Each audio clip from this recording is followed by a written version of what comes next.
وإذ قال إبراهيم رب اجعل هذا البلد آمنا واجنبني وبني أن نعبد الأصنام رب إنهن أضللن كثيرا من الناس فمن تبعني فإنه مني ومن عصاني فإنك غفور رحيم ربنا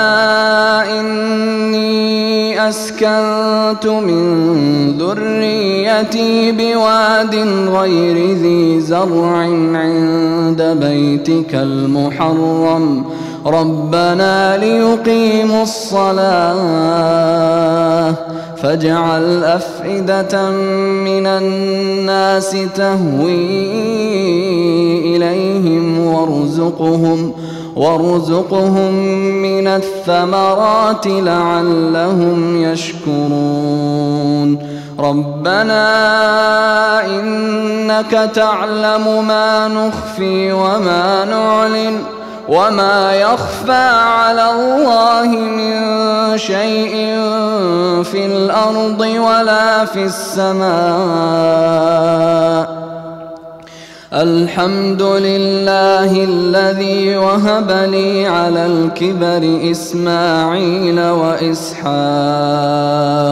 إن ربي لسميع الدعاء رب اجعلني مقيم الصلاة ومن ذريتي ربنا وتقبل دعاء ربنا اغفر لي ولوالدي وللمؤمنين يوم يقوم الحساب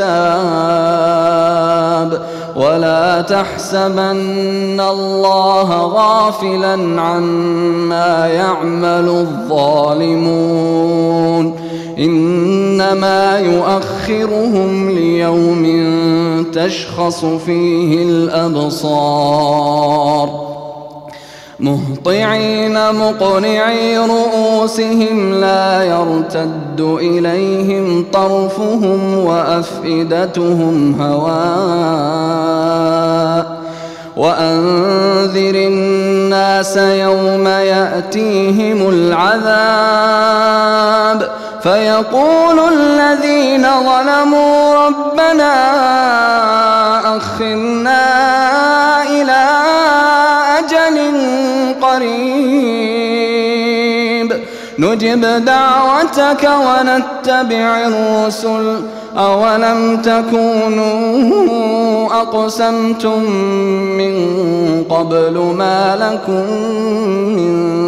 زوال وسكنتم في مساكن الذين ظلموا أنفسهم وتبين لكم كيف فعلنا بهم وضربنا لكم الأمثال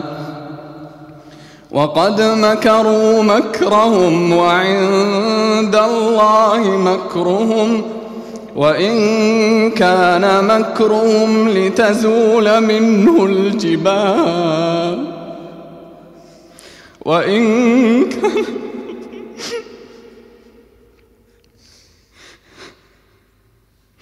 وإن كان مكرهم لتزول منه الجبال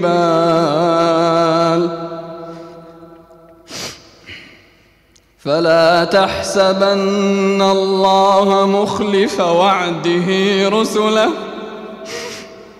إن الله عزيز ذو انتقام يوم تبدل الأرض غير الأرض والسماوات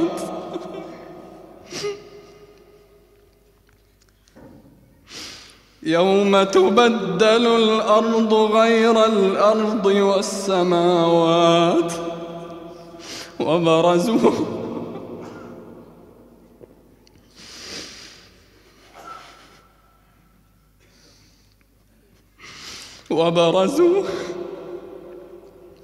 وبرزوا لله الوحد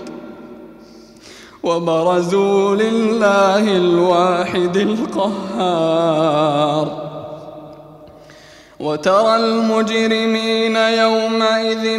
مقرنين في الأصفاد سرابيلهم من قطران وتغشى وجوههم النار